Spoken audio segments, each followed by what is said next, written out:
আওয়ামী লীগ নিষিদ্ধ হওয়ার আগে জামায়াত নিষিদ্ধ হওয়া উচিত, বরকতুল্লাহ বুলু। 36 দিনে 20,000 লোক গুলিবিদ্ধ হয়েছে।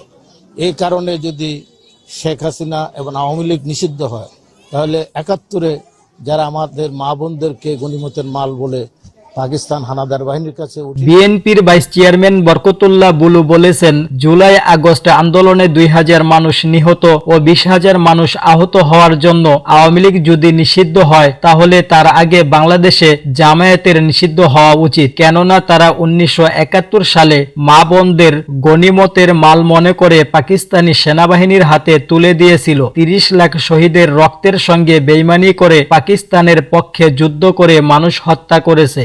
রবিবার 19 অক্টোবর বিকালে তিনি নোয়াখালীর বেগমগঞ্জে জুলাই গণ অভ্যুত্থানের 2 শহীদ যোদ্ধা আব্দুল কাইয়ুম আহাদ ও আসিফ হোসেনের কবরে শ্রদ্ধা জিয়ারত ও পরিবারের খোঁজ নেন। পরে সাংবাদিকদের এ কথা বলেন। এ সময় বুলু বলেন, ফ্যাসিস্ট আওয়ামী লীগ সরকার বিরোধী আন্দোলনে সবচেয়ে বেশি হতাহত হয়েছে বিএনপির নেতাকর্মীরা, কিন্তু যারা 71-কে অস্বীকার করে 30 লাখ শহীদের রক্ত অস্বীকার ও 24-এর গণ অভ্যুত্থানকে বিপ্লব বলে 5 আগস্টকে দ্বিতীয় স্বাধীনতা নতুন সংবিধানের কথা বলে, পক্ষান্তরে তারা বাংলাদেশের অস্তিত্বকে অস্বীকার করে। এমনকি তারা মহান মুক্তিযুদ্ধ এবং 72-এর সংবিধান অস্বীকার করে। এদের বাংলাদেশের নাগরিক হওয়ার অধিকার যেমন নেই, তেমনি তাদের ভোট চাওয়ারও অধিকার নেই। তিনি আরও বলেন, পিয়ার পদ্ধতির কথা বলে যারা দেশে বিশৃঙ্খলা সৃষ্টি এবং নির্বাচন ব্যাহত করতে চায়, তাদের উদ্দেশ্য অন্য কোনো দেশের এজেন্ডা বাস্তবায়ন করা।